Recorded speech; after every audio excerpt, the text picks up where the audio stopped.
So good afternoon, everyone. And hey, welcome back to ADBCC, the People's Residence. We are turning 777, yes, that's right, Bathurst Street inside out as we do this cross-country check-in.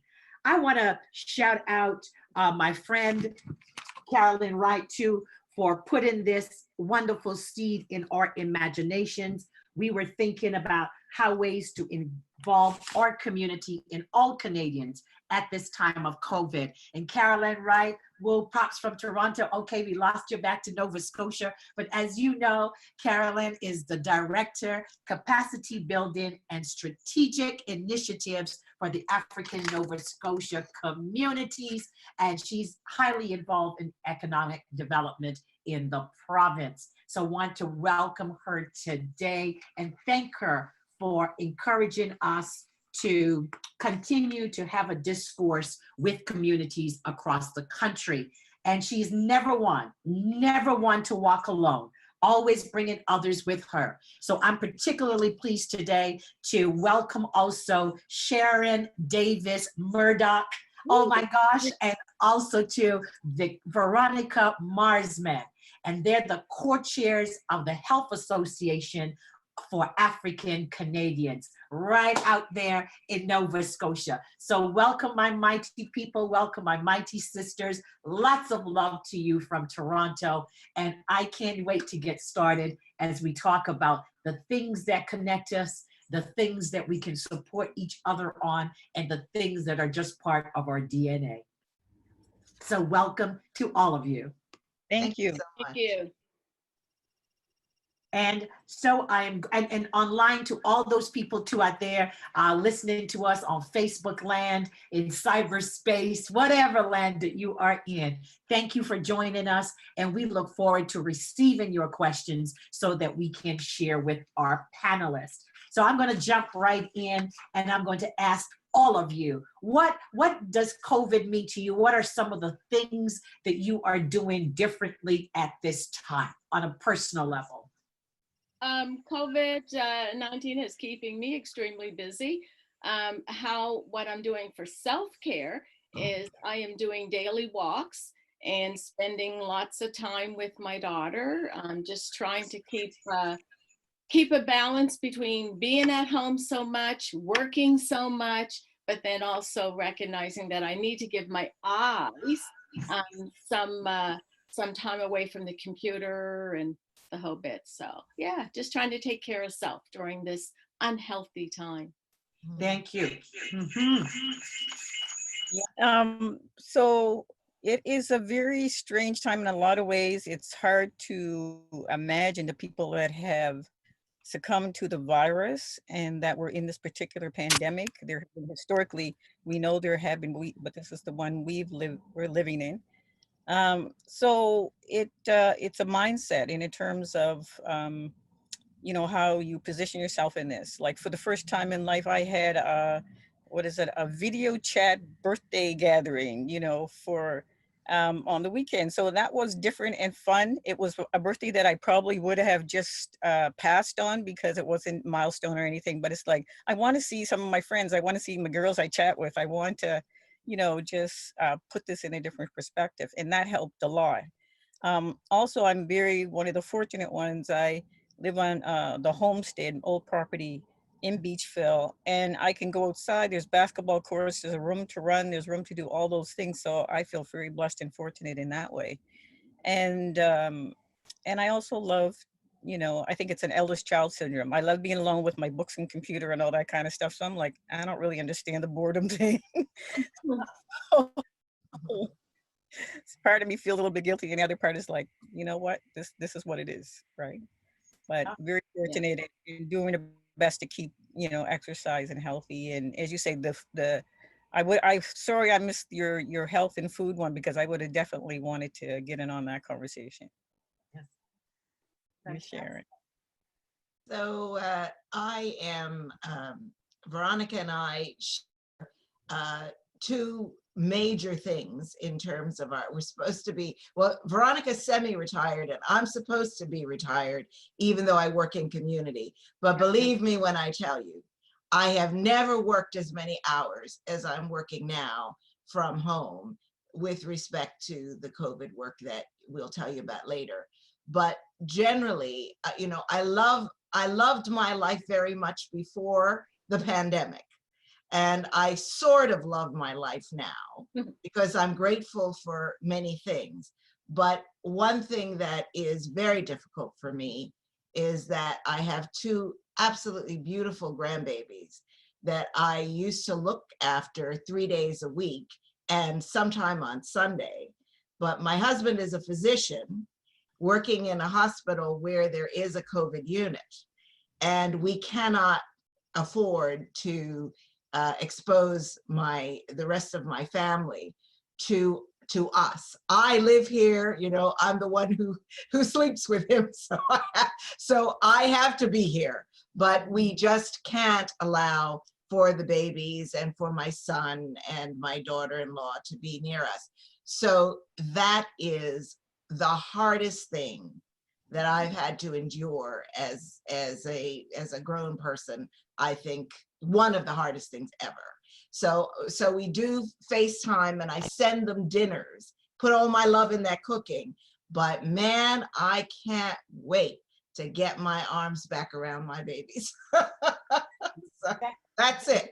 That's a fantastic place, but and I thank you too for also starting this conversation about self-care and looking after ourselves. You know, Veronica, you raised that. And also to Caroline, even when you talked about your company, sometimes we live in a world we just can't enjoy our company. We've got to be distracted with something or pay for something to make us happy. And then now Sharon, and you bring it back home, those comforts, the times that, you know, you tell your children, your grandchildren, 5 more minutes, you know, I'm going to do that next week. Could you book a time with me to do that? So thank you too for starting us off with remembering and dealing with the simple things that are present in our lives and loving up ourselves. But I want to jump in this now because I noticed in your Halifax Examiner, we've been reading about physical distancing, and you know, the mayor have spoken about, you know, people, are you being responsible around physical discipline, et cetera, et cetera. What has been the response in terms of the community? Talk to us a little bit, or talk us through about what the community too is experiencing now within COVID, and some of the perceptions on the way that we relate to each other in spaces. I think the community has taken it very seriously in a lot of ways. It took a minute, and because for us, everything is so social. It's true for everybody else too, but I think we, you know, and I think you and I have joked about this. We see each other and we ran across and hug each other and all that kind of stuff. And so we had to be mindful of those kind of things. And adhering to those things had been, you know, it was really difficult. There has been funerals and things of that nature, and people are kind of struggling around that, but acknowledging, you know, it is what it is. So it is a learning curve. It is a different way of thinking and relating, but I think that we have figured that out. Yeah, I think it was at the beginning when we first started through the Health Association for African Canadians. When we first started, we were hearing lots of myths from our people that, oh yeah, this wasn't impacting, you know, people of color. You know, this was the white man's payback for slavery. This was that, you know, and so we immediately started with some community Zoom calls, and Sharon can fill you in on it a little bit in a second as well, just to try, and with a couple of our Black doctors that we have here in the province, just to try and dispel the myths in our community to our people that, hey, no, this impacts us too. So it's almost like we were a little behind the 8 ball, you know, a week or so, because people weren't really thinking that this was going to impact us until we got the information out that this is us as well, folks. Then there was, so as a result, there were a few things happening in our community. We weren't really social distancing the way that they were advising us to. And so until we got out there and got that information, then people got serious about it. And so you drive through our communities and they're just like going downtown. They're like a ghost town because now people are taking it serious because nobody wants to, and we know what this does to seniors, and we don't want that to happen to our seniors. So now we're full paying attention, we're geared, we're doing all the things that we can possibly do to keep our people safe. But at the beginning, we are a little bit hesitant, like, is this really for us? Yeah. And don't you often find that the case too with HIV/AIDS, when that was in a situation where people felt, no, this is not our disease, it's another type of disease. We've seen that several times within or immediate history. What do you think account for that? Well, for us, a part of it is because we don't have the data. And I know in Ontario they're pushing for it, but here in Nova Scotia, it's been 20 years that HAW has been fighting for, or almost 20 anyhow, fighting for to get race-based data. We want to know the stats for our people, and we're still not there. And so that's why when we don't see ourselves, our premier did an announcement, a public announcement, and in the back of it, he's showing images of people that are in the helping field, thanking them, and we don't see where we're not represented. And we're like, okay, so are we in this together or not? So I think there's some of that, like, where are we? How come we didn't see pictures at the beginning of people who were impacted by it that looked like us? So I think that contributes to this whole myth theory that it's not us. I'm interested in the point. Sharon, do you want to weigh in on that, or your thoughts on that? Absolutely. There's no question that what Veronica was pointing out is true. And I want to underscore, as a founding member of the Health Association of African Canadians, it has indeed been 20 years. That's what motivated the establishment of the organization, was that there was no data. In our case in Nova Scotia, it is MSI that is through Blue Cross. And I think other provinces have other alternatives to that. But the idea is that there's a one source through your health card that links your health information to the system. So through your MSI card, the government and researchers and statisticians can say that there are high rates of chronic disease in Nova Scotia. There are high rates of or there may be good utilization of some services and less utilization of others. But because it isn't disaggregated by race, by ethnicity, by language, we don't know, as people of African ancestry, what our status is. We're hidden, we're invisible in that aggregated data, so that as 3% of the population, we may be having the highest rates of chronic disease and comorbidities, that is more than one disease at the same time. Many of us, we know from our lived experience, are hypertensive, that is have high blood pressure. Many of us are diabetic. Many of us have asthma and other chronic diseases, but there is no evidence of that through the MSI system. And consequently, our needs, and even our, if there was an epidemic of some sort for us, it wouldn't be captured.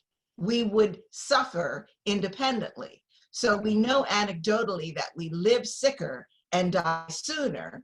We can't prove it, and government isn't prompted to fund it either because of the lack of data. There's been similar conversations too here in Ontario, and one of the things that was pointed out to us yesterday, that a number of people could have been infected or sick or whatever. We thought it could have been a heart attack. It could be so many different things, but there is a clear need for our representation and data to make I didn't say to make our case, because in good times, we're vulnerable. And now in this time, it is even worse. And one of the things too, I once asked someone, what was our fear? What's the fear? And they say to me, Ida, we've been part of a Tuskegee experiment. So sometimes there are people who have myths because they are afraid of moments where they thought we were going to get medical attention, but we were being experimented on or whatever. But what I can appreciate though is when you spoke about you getting on Zoom and you rolling out your propaganda, your information to the community. So I want to talk a little bit now specifically of how your association and your efforts in terms of addressing the community's needs or advancing some of the things right now that we're faced with. Okay. I know that you have a...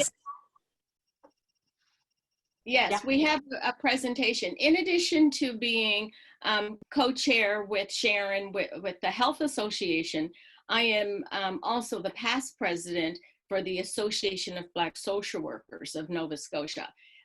We've been in existence, the ABSW has been in existence for 40 years. We just celebrated our 40th anniversary last September. We are the only Black social workers organization in Canada. There's lots of ABSWs in the US, but we have the only chapter in Canada. There's actually going to be a couple of chapters established in Ontario soon, working with one of our founders, Senator Wanda Thomas Bernard. She's one of our founders. So what had happened, and I'll pull up the presentation now,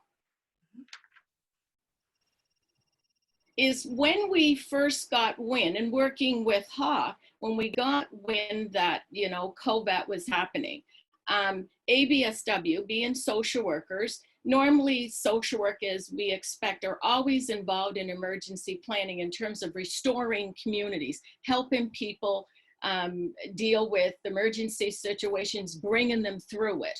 Not so much as a first responder, but an ongoing responder.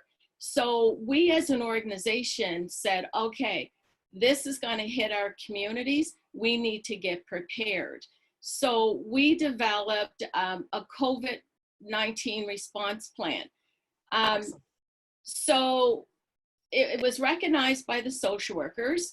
And as I stated, we're often involved in emergency situations. What we had already was a provincial toll-free line. It just was not activated. So we hooked up our toll-free line and we said, we are going to be the hotline for our communities. Now, this is a provincial initiative. Wow. There's over 42 Black communities in our province, with the majority being within HRM. So what we did at that time is we gathered everything together and we presented a proposal to our African Nova Scotian Affairs office. So we said, hey, this is what we want to do. We require some funds. The idea was that it was going to be staffed by our own staff because their workload was going to be curtailed because of COVID. As social workers, they were not able to have the group sessions. They were not able to meet with clients face-to-face. They could do cyber counseling, but things were going to look very different in our office. So as a result, we said we had some time, we had some resources, so we could do this. We submitted the proposal the end of March to our African Nova Scotian Affairs, which is a government office.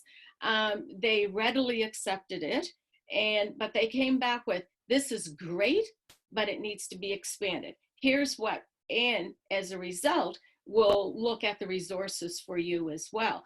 So quickly, over Easter, we're working on this plan, expanding it. So some of the things that it required was an inclusion of partners. We recognize as social workers, we cannot do everything ourselves. We live for partnerships. So that's how we got back to HAWK. Sharon and I worked together through HAWK, so it was a likely marriage that we also co-chair this initiative. So bringing HAWK to the table and ABSW, we're taking care of all of the social issues for individuals and families and communities. Then we also partner with a number of government organizations and community organizations. So that was what the ANSA office proposed to us. Love the idea, but you need more at the table. So we ran with that and submitted the proposal over the Easter weekend. And this is what...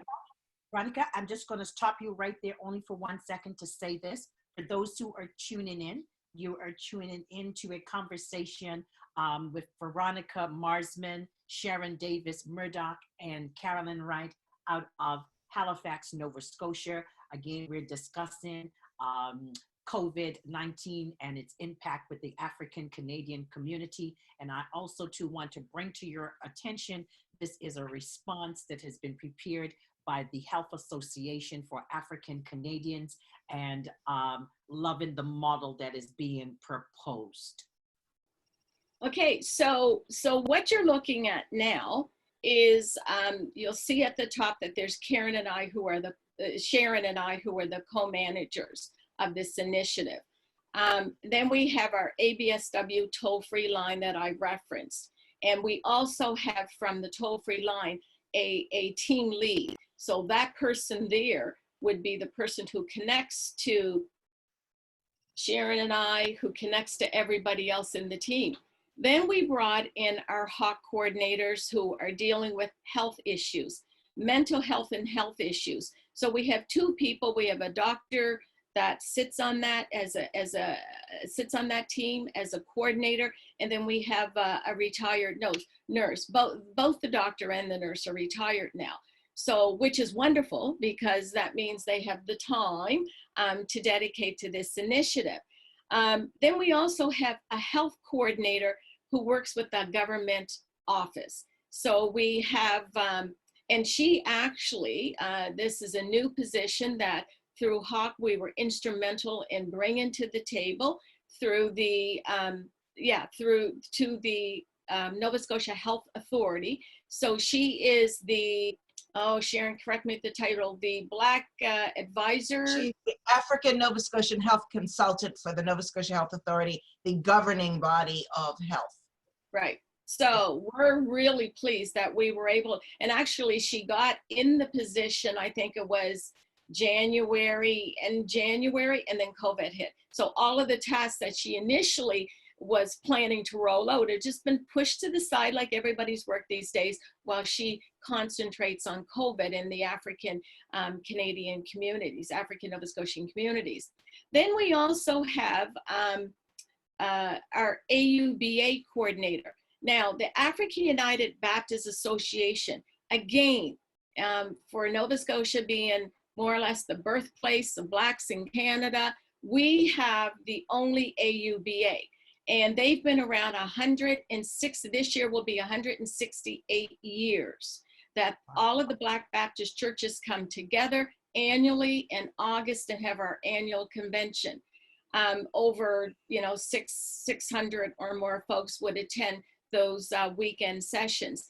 So we're recognizing that through COVID, and this was already touched upon, is having a major impact in our spirituality, as well as in the way that we grieve these days. We're used to having our funerals and homegoing services would be 3 hours long, 200 to 300 to 400 people in attendance, and now you can only have 5.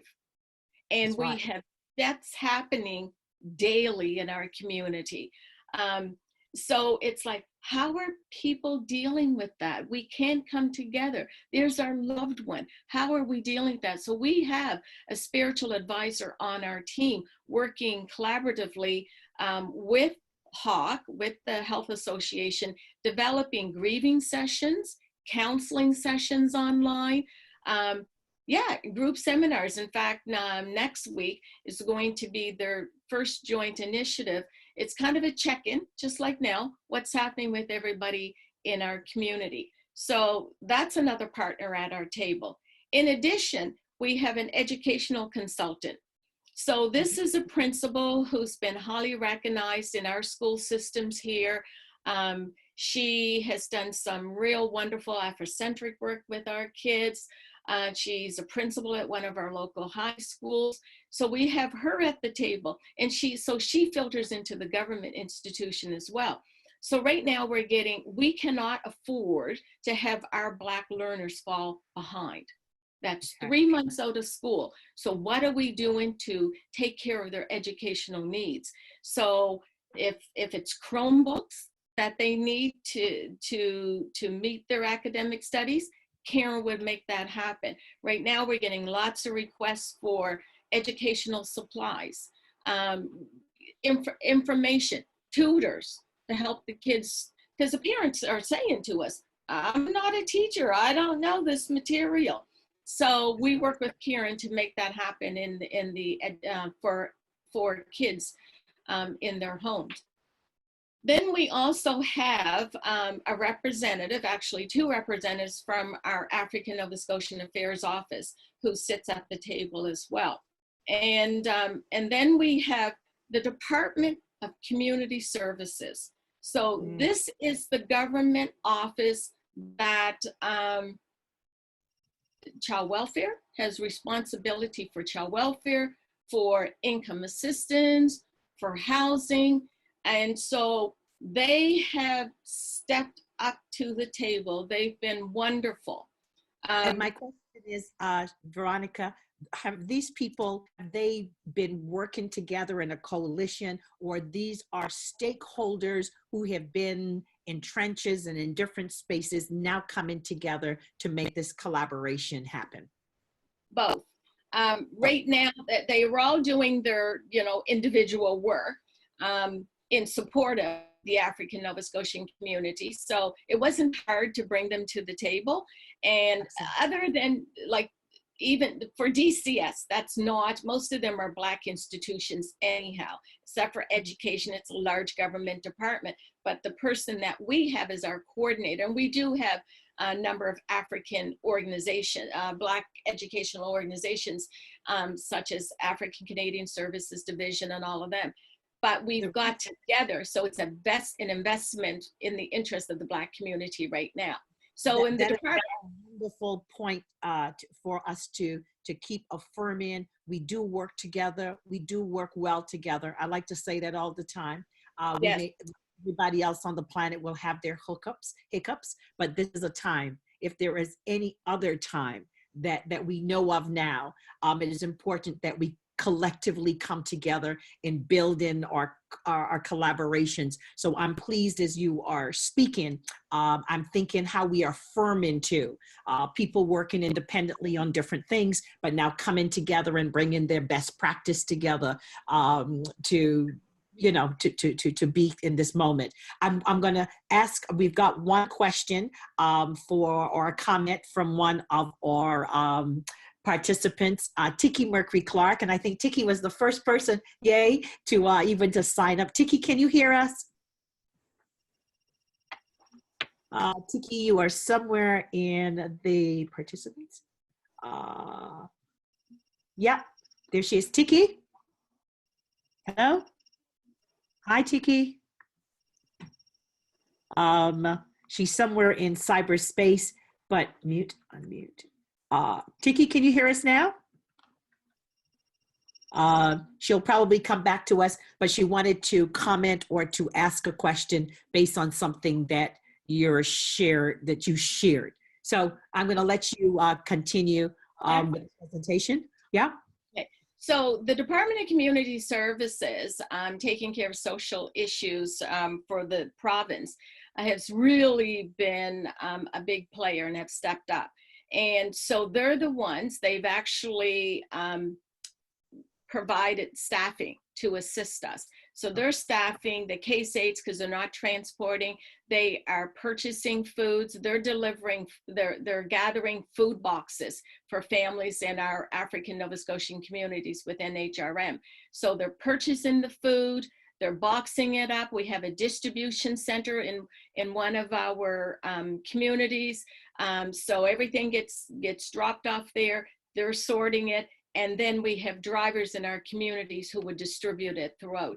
So DCS is taking care of that. They're doing a wonderful job at it. In addition to the fact that they fast-tracked social assistance. We have an income supplement program for folks who require it. And, you know, we're saying, skip some of this paperwork. We need to get monies out to folks quickly. And so that's what they're doing with that. So that's been wonderful.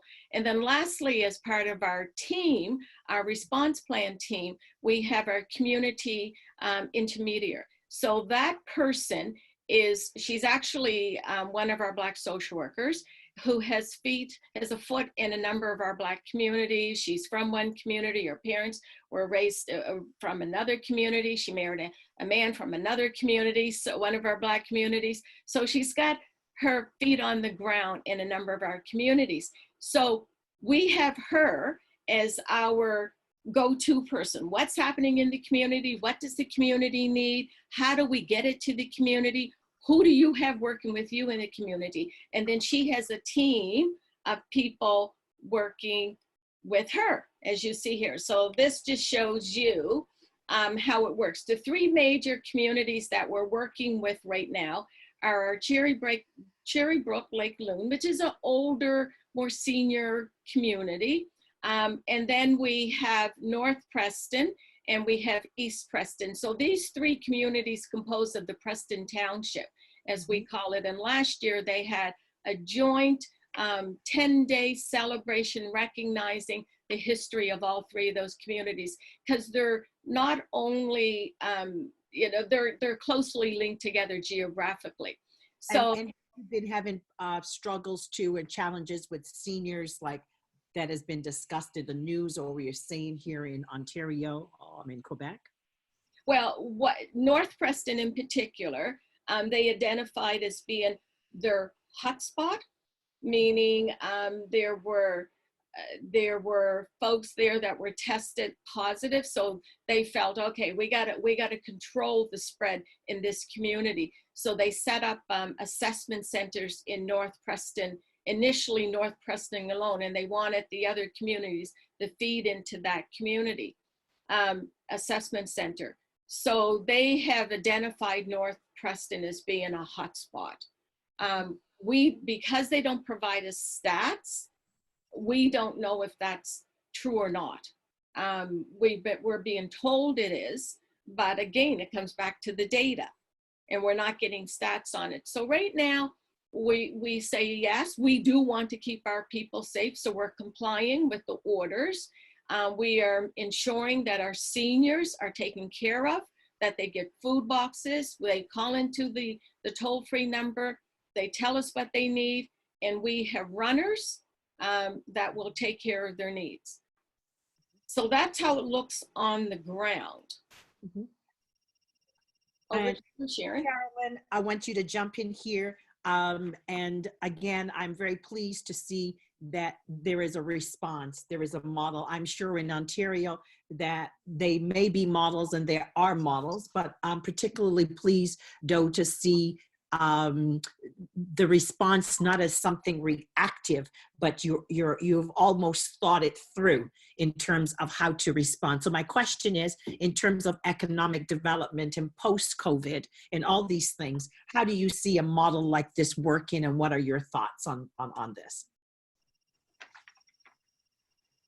Carolann, I think she's calling on you. Yeah. Carolann, on mute. Carolann. Carolann. She's on mute. Yeah. Mute. Yeah. Yeah, you're muted. Mute. Oh, Yeah. Sorry, can you just briefly, what were you asking me? Yes, I was asking this model that we're describing here, in terms of economic development going forward, how will this model work? Is this something that can be expanded on? Is it something that, how does this work in the context of your job, what we are seeing here today? Yeah, so there's, in terms of economic development, there's a whole piece around what was happening to Black folks before this whole pandemic began. and those who were, the issues around the demographics around employment, education, and all those things are impacted by this. So we're looking at this model to actually inform economic development. One of the things that I had noticed in terms of care, so as Sharon has mentioned, there's decades-long issues around healthcare in Black communities as it is, and this has impacted further.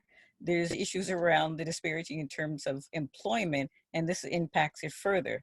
And so I was on a call with BBI, Black Business Initiative, and began to talk about what does this mean for Black businesses who are already some that were already struggling. What does this mean? What do the supports out there? How do we advocate to make sure there are supports for that? And in some of the initiatives that Veronica has outlined and some of the things that her and I have talked about, it's even something as simple as, can we provide space, looking at the hotels there in terms of people who are being quarantined or are, what's the other word we're using? Quarantine and self-isolate. Yeah, and in my job, we have a line on that in terms of places that can do that, who can do that, who can support the initiative in that way. So I keep my ear to the ground in terms of what is happening so that, we can interject at any time, be supportive, and we have that conversation in the workplace at the Halifax Partnership on a regular basis. So it is really good to see that because, economically where you can insert yourself and know when you're, when it's important to be helpful. Okay, Mara. Yeah. Veronica, yes? Okay, over to you, Sharon. Okay, on this slide, can you hear me? Yes, we can. Okay, on this slide then, there is reference to the toll-free line, which is co-managed by the Association of Black Social Workers and the Health Association of African Canadians. I'm going to just pick up on something that was said earlier about us being proactive. And I do want to tell you that long before April the 1st, in fact, on March the 20th, the Health Association of African Canadians held its first community Zoom call, in which we did take the opportunity to dispel myths, as Sister Veronica has already said. But it's important that you understand that timeline, because not only were we proactive in terms of getting this toll-free line, we were proactive even before that in terms of getting information out and representing to all of Nova Scotia, anyone who wanted to be on that call, the kind of the strength of the health professionals that we have, the strength of the informed people around health policy and around health issues. And so our community calls happened on March the 20th, and then there was another one on March the 27th. So really following, you said that, very happy that you said that. Yes. So following that became the establishment of the toll-free line, and calls started on April the 1st. And it was initially resourced, as Veronica has said, by the Association of Black Social Workers staff.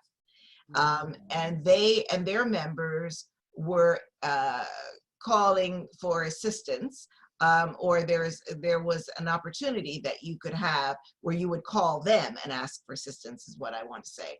And there were community retrievers and ABSW member responders, as has been pointed out. That's the model that's been used. And now the toll-free line is accessed remotely. It's answered remotely, or at least people call in and then they get called back. And as of April the 23rd, 290 calls. So that just goes to show you, it's growing and growing and growing. What's the number again? How many? 290 was on that slide. Mm-hmm. So speaking of call themes, the kinds of things that people call and ask about. Certainly they want to know about what resources are there. If they've tested, they are asked to self-isolate for 2 weeks. They have to go straight home. There's no stopping at the grocery store.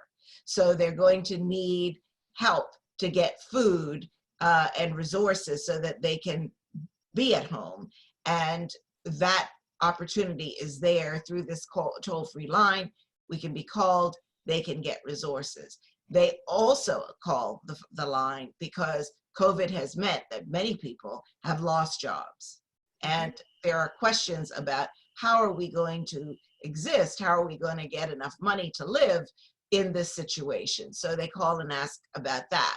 They ask for information, and that's where there's sort of two, we like to call it the two lanes that are together in all kinds of ways. But there's a health lane, and then there's the Association of Black Social Worker lane, where we have teams that do different things. So when someone calls the toll-free line and says, for example, what do they mean about self-isolation and quarantine, and how do I socially distance in my own house, right? So we have people like Dr. Hawes, who is has been a member of the Health Association of African Canadians for many years and was the co-president, and Donna Smith-Darrell, who also is a member and a past president. So they actually are available to call people back and give them sound, accurate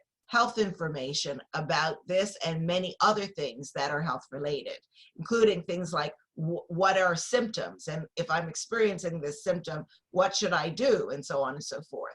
And then the other theme is around assistance and food supplies. Okay, go ahead. What type of mental health or things specifically to mental health are you also getting? Any questions around that? Well, at this point, it would be, we haven't actually had a request sort of saying I'm experiencing depression. Nobody is that overt. What might be happening is, where could we find, people might be calling and saying, where could we find support for people who are experiencing mental illness, or where are supports? We're going through a lot right now, as Veronica mentioned, we're going through a lot around grief and how to manage grief, particularly now where, unrelated to COVID, people die. And so how do you grieve and how do you manage the feelings around that when you can't have a normal going home ceremony, a funeral, the closure that people need? So they may express sadness around that. And what we are trying to do on the other side of that is the doctor and nurse and the health team, is we are in the process of developing online resources and maybe some therapy and so on. We're in the development stage. They're not cooked yet, if you like, but that we are working on them. We are working on culturally specific resources so that when people ask us, we can refer them to that. There is some work going on at the North End Community Health Center in Halifax, where there are African Nova Scotian people with counseling background, social workers with counseling background, who are able to provide service, and we can refer people to that as of now. But our process is also evolving, where we're going to build resources that we can refer them to. I also want to ask all the panelists too, what is the role of art and culture in your response with COVID and the work that you're currently doing? Is there a space or a place, or what some of the artistic or cultural things that you're also to add in as a mix as an association? Well, I'm going to throw that to Veronica, because Veronica sent out something only yesterday that would sit nicely in that theme. Yeah, they're not sitting on our team, as you could see from the chart that I showed you. However, if there's information that comes to our attention that we feel is going to be beneficial for our folks, we will definitely circulate it, we'll recommend it, we'll support it as best we can. So yesterday, what Sharon was alluding to, in one of our communities, There's a competition, I think it is, that they're having in terms of artistic impressions of what people can do on their door or in their yard or at their home that says stay at home.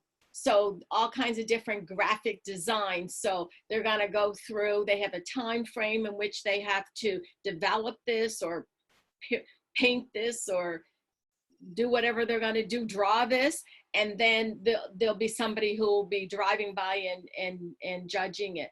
But I thought that was really creative and, you know, a good touch. Kids can get involved in that. I don't have all the details on it, but I definitely circulated it as being a wonderful tool that will engage people. And now with the weather, well, other than yesterday, the weather getting a little bit better, people will be able to go outdoors and do some creative things. Right, that's good.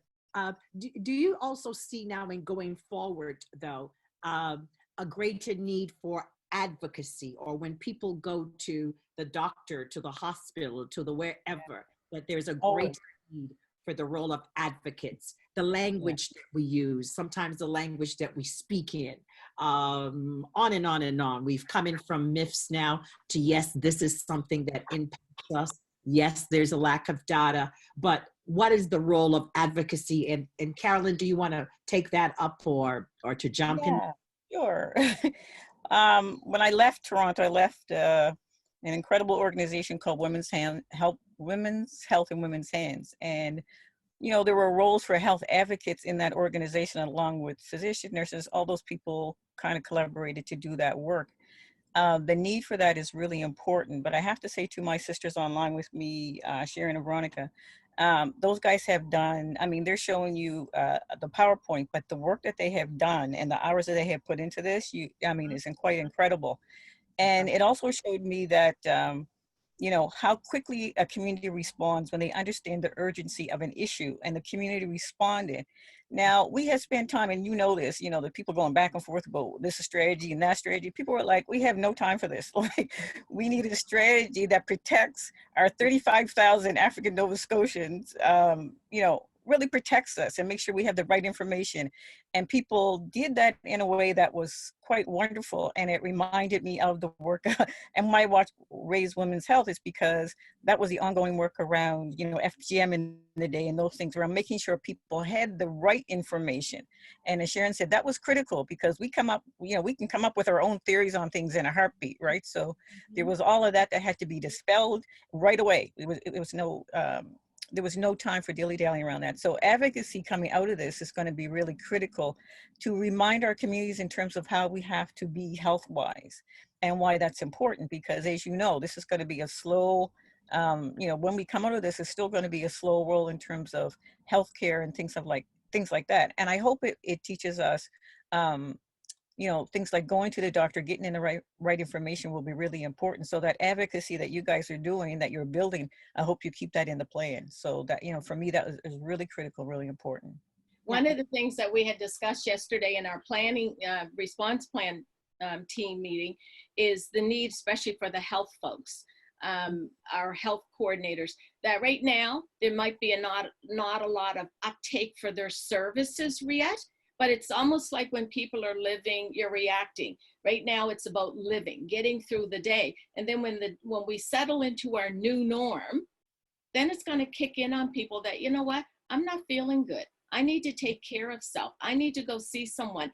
And that's when we're going to see the big uptake on our health professionals, our Black clinicians, you know. Yeah, that's what we were discussing, that just like you're saying, Carolann, is keeping this going. That's where it's going to happen, is when the dust settles. Right now, we're still reacting to what's going on in our communities, and we're pulling this together daily. There's always something new. Yes, if I could, my background is policy. I was a health policy advisor for many years and had just about every government policy description you can imagine. But I have always been an advocate even within the government system. And we all know that there are limits to how much you can advocate inside. So when I retired, I absolutely was interested in advocating outside. And the advocacy that the Health Association of African Canadians have done for 20 years has always been around the importance of empirical data, the need for health data, so that we can change health policy, so that we can improve health policy, so we can improve the knowledge about our health status, but also that care is improved, because we have advocated, and I personally in my professional life initiated the first cultural competence guidelines for primary health care in Canada. So culturally competent care is something that we have fought for, that we continue to fight for, and I imagine we will always fight for, because competence doesn't happen, and it's like it's not a road you reach and end. It is a continuous learning and a continuous striving. So our need for culturally competent care, that is a system and clinicians and community people all working together, understanding our own culturally specific needs and acting in culturally competent ways to improve policy and to improve our health and well-being. That is the work. And that work doesn't end when COVID-19 is no longer a pandemic. And as Black social workers, they've been advocating since inception. That's what we do. Advocacy is a part of what we do ongoing. So it's not unique. Yeah. One of the things that we're very mindful of is that in the recovery period, language will be very important. Sometimes when we say, you know, my foot hurting me, it could be the whole leg. Sometimes people say, oh my God, you know, I still carrying this virus. That is part of our language as a people. Sometimes we say things like that. So in the recovery, it will be really important to us how we manage language and how we navigate language, and some of the things that we take for granted. When people say, how you doing today? And you say, oh my gosh, I'm feeling so poorly, like I'm coming down with one bad flu. And, you know, and then you clear a whole district, you know, a whole hospital, because people think that you, so it's really important. And again, for those who are joining us, we are in conversation with Veronica Marsman, Sharon Davis Murdoch, and Carolann Wright. We're speaking on health and the situation in Halifax, trying to share best practices. We are really pleased with the model that the Health Association for African Canadians have provided for us. And for those who are tuning in now, and for those who are tuning in later, I hope that we can look at it and be inspired to think too how we can adopt some of these practices if we are not doing it, how we can reach out to the Health Association for African Canadians to learn more from them, to add to their efforts. So good people, this is a time for us to see how best that we can work together with a common purpose, so that we can advance the health, not just of our community, but for all Canadians, because when the other side is sick, as we know, it really impacts us. So I hope that we will be encouraged with the ongoing efforts of the Health Association for African Canadians. So Veronica, I'm going to go back to you as you take us through again some of the additional information from your slide presentation. So as indicated, this has been a work in progress. We've been rolling this out daily, you know, minute by minute. So after we kind of got down to what we were envisioning for this model, then we had to step back and say, okay, you know, who's missing from our plan? You know, we identified that maybe we should have employment at the table. You know, where are the gaps, so that as we continue, because we're looking artists or in artisans, right? Because we're looking at this as being a model that we can use in our Black communities for any type of emergency situation that comes along. So that's the question: who's missing from this team? Then we were determining, is there a need for a live toll-free line? Like Sharon had stated, right now, people call in, we retrieve the messages and we respond to them. Is there a need for a live one? What's wonderful about the ability that it is not live is the fact that anybody can access it. Our Black social workers are throughout the province, so anybody can access it no matter where they're at. We're working from homes. So that's good. If they're live, then we got to figure out how do we, anyhow. Also, we learned early on, as was identified, we had our 4 social work staff who were to staff the lines. And we realized early on that that was not enough. This was too taxing a job for just 4 people. So we put the call out to our colleagues, to our ABSW members, and now we have a team of about 20 that are actually staffing the phones. So that works well. We had to quickly develop the required tools, our tracking form, and almost every day that tracking form gets changed. I applied for a grant for additional funds yesterday. They want to know seniors. What's the number? How many seniors? Well, we had seniors being captured, but now we put it as a separate column item. Then somebody else wants to know, well, how many have tested positive? That we weren't asking people. We're still not asking them. We're saying, have you been tested? That's what we're pushing. It's a COVID line to get people tested. Your results are your business, not ours, right? And but quickly we had to put in, because our people will tell you, yeah, I've been tested and I got to self-isolate. So our tracking tool is constantly being updated to capture that information. So at least we'll have some data from this. If we can't get the government data, we'll have our own. Confidentiality forms.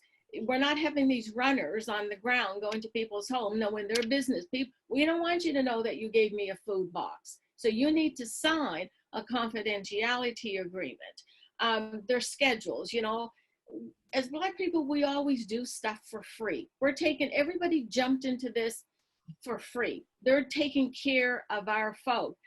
But isn't it nice to be rewarded for it, to say, we appreciate what you're doing? Some people have been on the ground now for 5 weeks since this has been going on, running around, delivering and picking up. So if we could give them a stipend to say, we appreciate what you're doing, but also as an incentive to keep on doing it, how sweet that is. So again, looking for monies to provide them with that. So give us your volunteer schedule.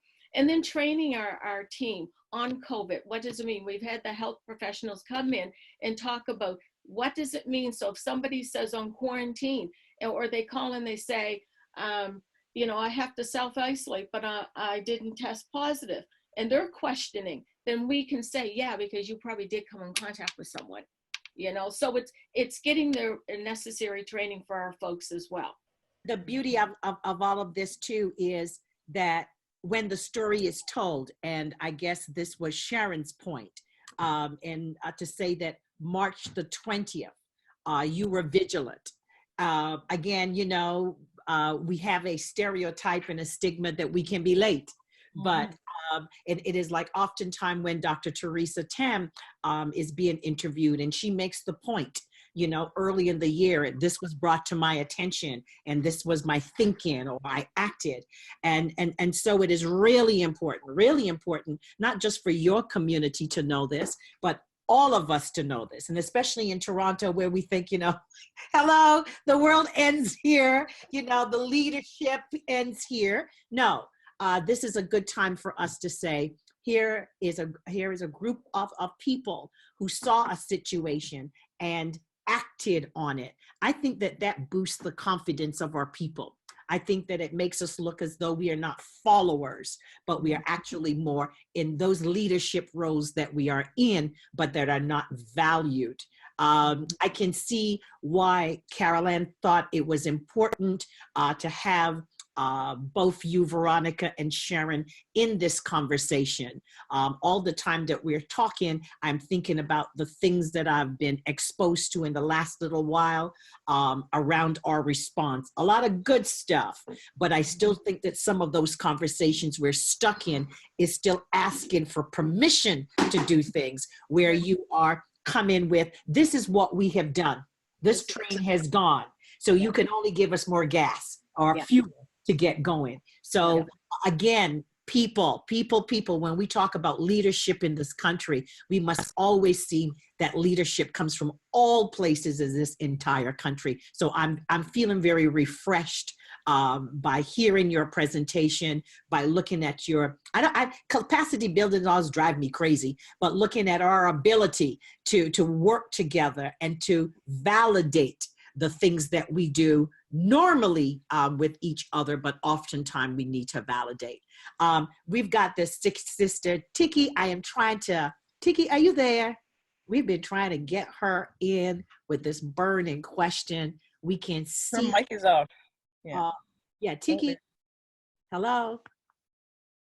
Where did she go? She's right here. Sheer. But for some reason, we cannot bring her into the stuff. And if Tiki, if you can hear us, could you also to type in your question? And one of the questions that we have is for you to speak a little bit more about what your activity will look like in the recovery period, any things that people should be looking at. So the question is, what type of specific things are you looking at doing during the recovery period?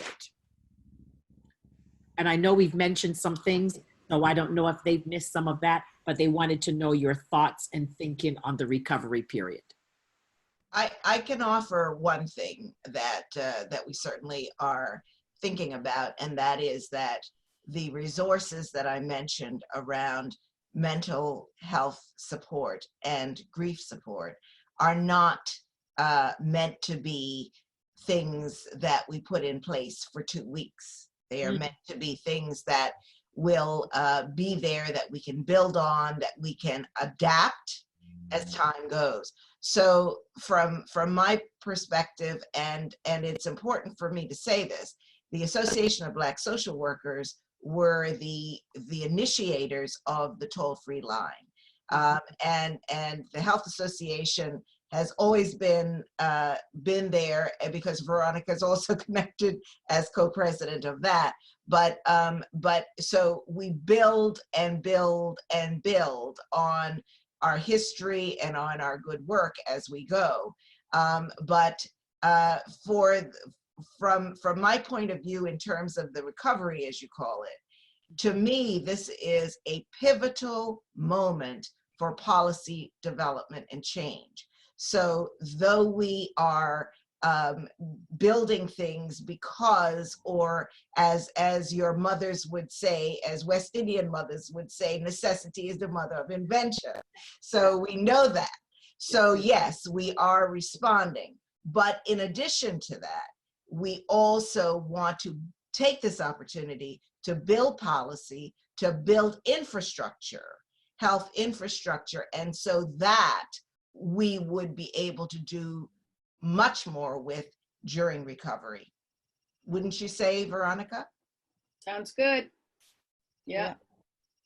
So I just wanted to offer something else, a little bit of a pivot from the health. And since I'm in economic development, the piece to me is, and I'm not going to get killed from people who don't like technology, is that we ramp up our knowledge of technology as Black folks, because it's the one thing that, for me, I've always, loved technology. Anything that's coming out, I need to know how it works, even if I don't use it. I read tech books. And I think it would behoove us to do that, because it's not only about, and people get stuck in Facebook and all those little cute social, interaction pieces, but it's more about that, because economically, you have to look at those jobs that they're trending and projecting. They're all you know, high in technology, and we have got to get there. Yeah. So while people, you know, I'm talking to my uncle and other folks about, you know, how to use this technology and I think we need to be better at that and make that as commonplace as anything else that we do, so that it's in our DNA to be able to understand technology in a way that, you know, people are like, oh, it's not so bad to be on Facebook now. Preachers are on there now. You know, it's all this thing that is changing the way that we view technology. And for me, this is a great thing, because I'm like, this is the main thing we should be teaching. Should be all kinds of workshops about how to get on Zoom and, you know, what those other platforms are. So back to Carolann, you don't even know this, because we haven't shared this with you, because it just came down yesterday for Sharon and I. We had applied for funding through the United Way, some of the senior monies that, you know, the Prime Minister had announced, and it got granted. And one of the initiatives for the funding was to provide seniors with technology. Yeah. Internet, if they don't have it, internet. So that's lasting. It's not just the COVID matter. It's absolutely. ongoing. So we have, in order for the senior to get it, there has to be somebody in their home that knows how to use it. So we will pay that young person or adult, whoever's in the home, we'll pay them to sit with that senior for 2 hours a day, once in the morning and once in the evening. We'll pay them.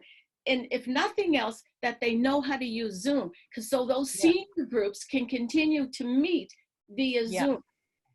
And so that we got the funding for some of that. That's great. And you know, it will sound crass, but I was so happy when people began to use technology, and it's like, oh my God, I feel this is really important, not only for now, but also in the economic future. Because if you know, read those trending books, a lot of those jobs will be changed to, and it's not a loss of jobs, it's just the way how society moves. Because, you know, we move from the stagecoach to the car, so you know that you know, there will be jobs that are moving. So to put my pivot back to the healthcare folks, the other thing moving forward is this high level of hygiene that has been, you know, outlined in terms of how we have to do that. I think that's one of those things that we should be emphasizing and continuing, you know, and how we make that part of our daily life. Because somebody I was on an audio call and somebody said, my hands are raw from washing them. So, you know, washing them all the time. Those kinds of things, and that, you know, how hypervigilant we are about our hygiene are those things that we have to, you know, keep in the rollout and post-pandemic. Yeah. So those are my 2 points on this. You know, love for technology and hygiene. And there's a home business opportunity around beautiful masks, because we're going to be wearing them for a long time. Oh my God. Yeah. It is true. And that's the other thing. We are contributing to that now, because, as you know, we can't get masks. So we have our folks that we're paying. So there's the economic part for them. We're paying them to make masks so that we can give to our seniors right now. Oh, wow. Okay. I'm glad that you jumped in with the technology, Carolann, because this was what I was going to ask about. One of the things too that I see, when they talk about training and people working in senior homes, and I think what those people look like, and I think, are we going to move to a time where the pay scale level will be elevated? But will those workers still have those jobs, or will they be then replaced with people who are more trained? Hence the technology comes into play. But every interview I've heard people just keep saying, repeated, you know, these people are very poorly trained and they're working precarious jobs. Some people work in 2, 3 seniors homes, whatever the facility is. But again, that training for those workers who right now, PSWs, whoever, but those things are going to move to such more of a technological nature of being able to read equipment, process information, that type of thing. So that training in technology is going to be a big one for us to maintain some of the jobs that we have right now. Yeah. And innovation around that as well, you know, looking at the jobs we have and how to, innovate that in the technology. That's going to be really critical. And I know that we come in game with the mask. I'd be really disappointed if we're going to line up and we're going to buy masks from some like big multinational corporation, but that we will be in the tradition of women who sat at home and smocked and did that piecework, and then somebody put it all together, and we had a cottage industry. There's so many stories of overcoming, so I will frown on my people if I see you rocking some mask and it doesn't say, brought to you by the Association of African Canadians out of Nova Scotia. Now you're coming with game, but like plan, you know what I mean? My mask. Be real mask. Again, for people who are listening, speaking about what's taking place in Nova Scotia and the work being done by the Health Association for African Canadians, looking at their model of response, and not a response, I would say, and not like, oh my God, freak out response, but something that has been in the making for 20 years, something where they have brought stakeholders together to address this situation of COVID. I'm going to go back to Carolann because I love this story. And in this time, for people of African descent, we must be always mindful of our stories of overcoming, because that's the thing too that is going to speak to our mental capacity and to get us through. So I want, Carolann, for you to share with the world, like you shared with me, and I got so excited about that, about what took place in Beachville. And this was a story in the making. Yes, our Beachville story. Yes. So our community, we have many victories, and it would take up the rest of your call and probably a couple more hours if I got into all the details. You guys but are the things for Beachville, pardon? You could have me back. So for Beachville, one of the main things was the sign change in what was formerly known as Park. This is really poignant for both of us as well. So we, in the middle of our community, there was an industrial park built, and it was named after the neighboring community, which was a white community. And Beachville is an historic Black community. So when it was built, it wasn't lost on the community that this was a sign of disrespect, and that people really needed to, and people began to advocate on that issue. I mean, this was a 50-year struggle, believe it or not, over a sign. So one would think that would be, easy to do. But this is where you understand, institutional racism at its best, how people view you and how people view the community. But the community never, ever gave up the fight and came together in last several years in a way that was so beautiful in terms of understanding what the overall goals was. People just continued to be really, adamant that this has to change, and it has to change not only for us in the present, but for future. If youth do not see change in the community, they lose hope, they lose respect, they begin to, not understand what the struggle is all about. Like, why would I be involved? Because, nothing changes. Like, why would I be involved? What are you guys going on about this struggle and thing? You've been fighting for years, nothing's happening, nothing changing. So, last year, I think in November, it changed. The city, the community worked with the city and taught the community how to work with Black folks. That was one of my major takeaways from that, and work with planners to understand that this was important. So the name change happened, and we had a ceremony. As well, and that has gone a long way to help people understand what the result of struggle is, why it's important to stand up and advocate. So I'm just giving you the Reader's Digest version of that whole story, but can't hear you. Fantastic overcoming story. I keep reminding people every day, let's tell the stories too of our victories and our triumphs. It's really important. It keeps our moral high. Tiki was having problems with her mic and unable to access us, but what she wanted to ask is, I'm wondering if they have a setup of African Canadian clinics or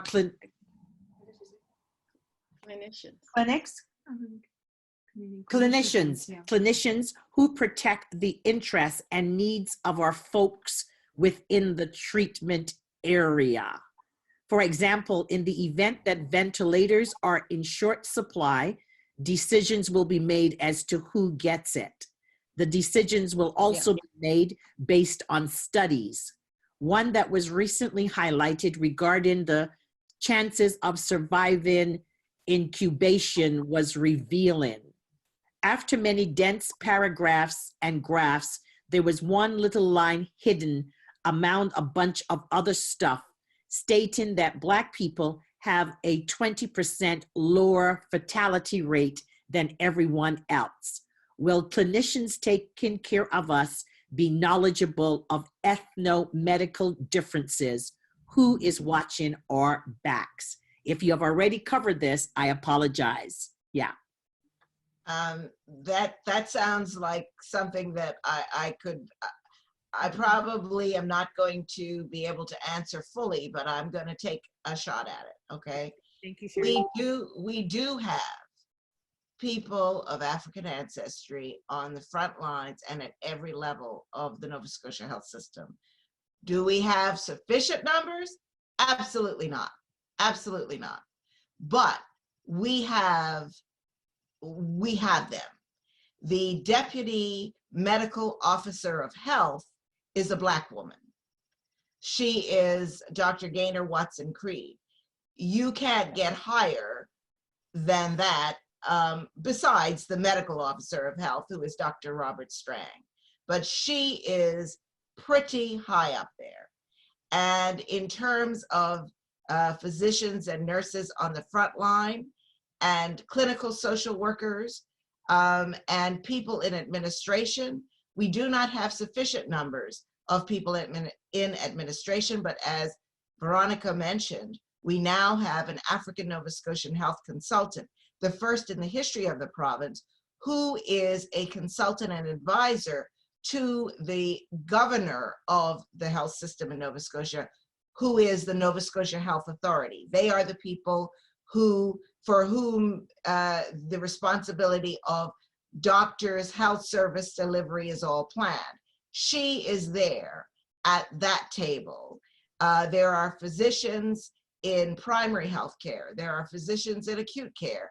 Our own David Hawes is retired, though he may be, is still very active in academic medicine. He's still involved with Dalhousie, and he is an infectious disease specialist who advises other infectious disease specialists about what our needs are. My own husband, who will not appreciate me talking about him online, but is a general surgeon who is at Dartmouth General Hospital, which is a hospital that serves the Preston Township, not exclusively, but predominantly. So are we there? Yes, we're there. And you can be assured that the Health Association of African Canadians and the Association of Black Social Workers will speak up, will monitor health policy, and will be all over it when it comes to any kind of decision-making that might hurt us. We will be there, we will be aware, we will be monitoring. So to the very best of our ability, we will be doing what Tiki worries about, that needs to be done.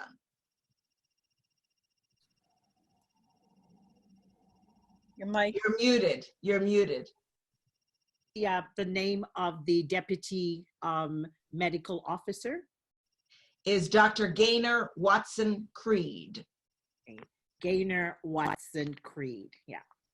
I'm glad that Tiki raised that point, because again, when we look on our television, people bringing us information and news, people bringing us informed information and news, we're kind of absent. We are definitely visible in, we are in pain or we are vulnerable. But again, to see that leadership in medicine be reflected too in our national media and on those platforms, that's very important. Again, it encourages us and it gives us a greater sense of confidence.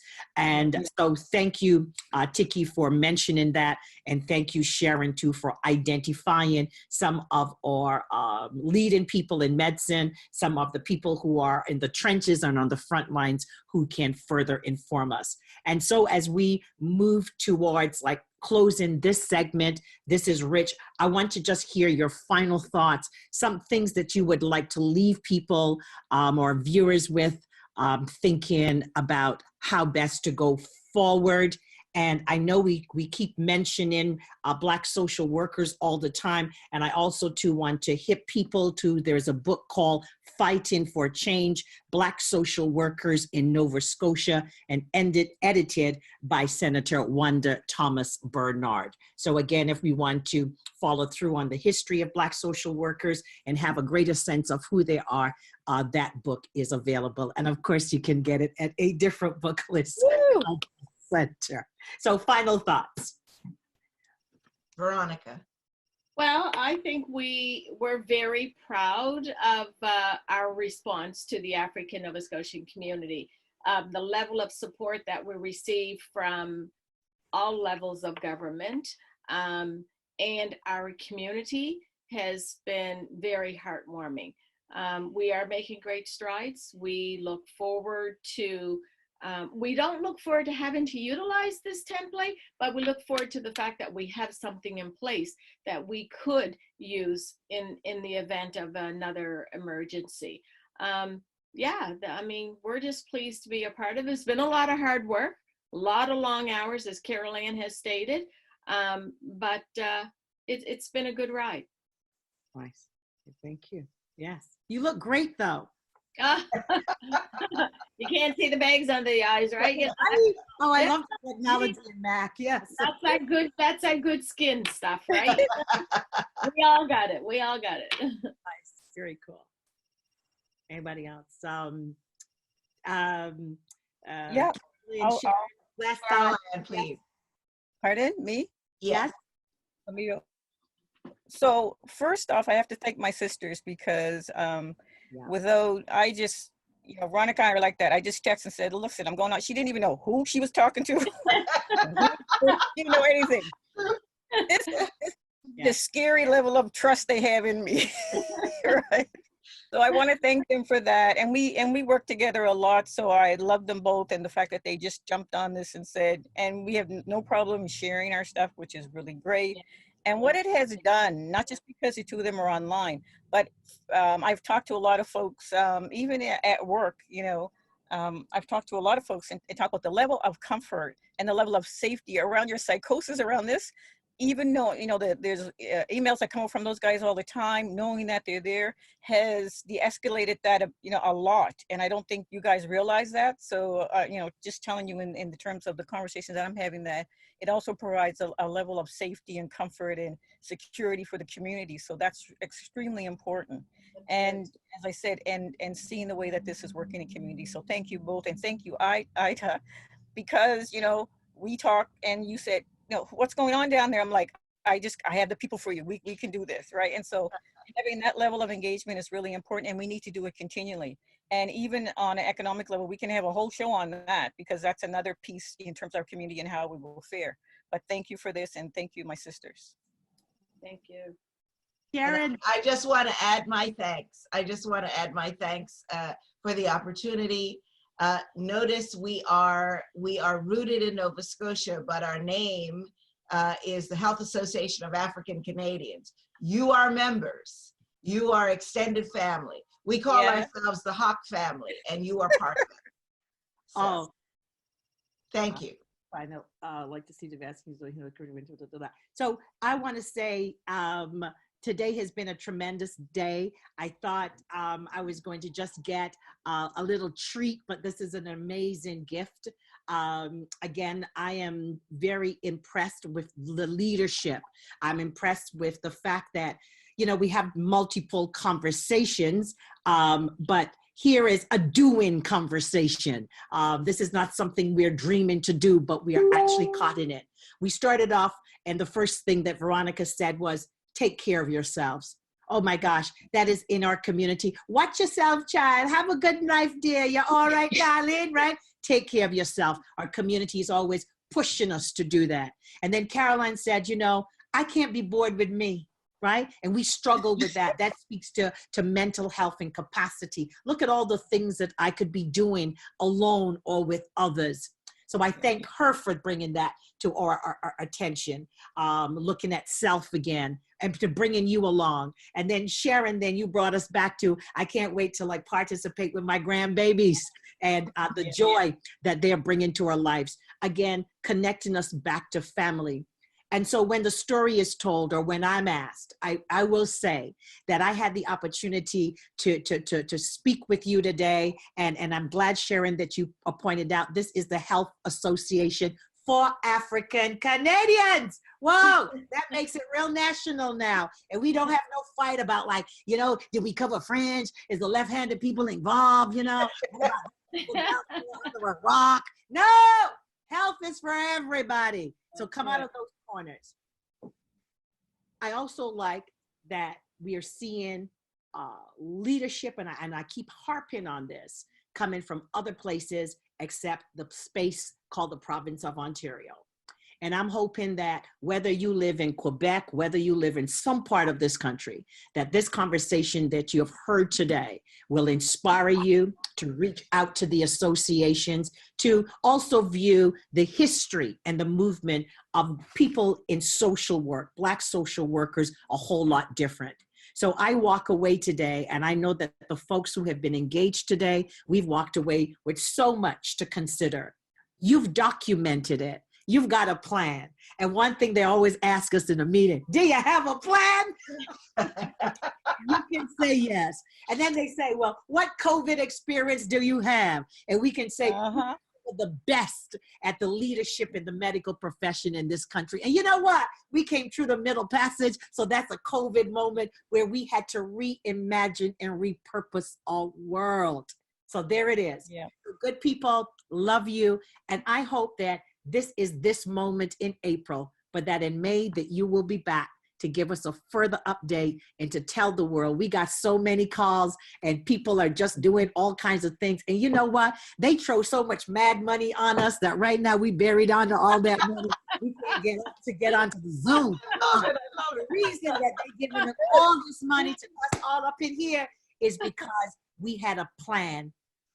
20 years in the making, 20 years of doing. And on March the 20th, we released the plan long before everybody else was responding to it. We were out there doing it. Love you. It was been an absolute pleasure. Thank you. Thank you. Yay. Bye.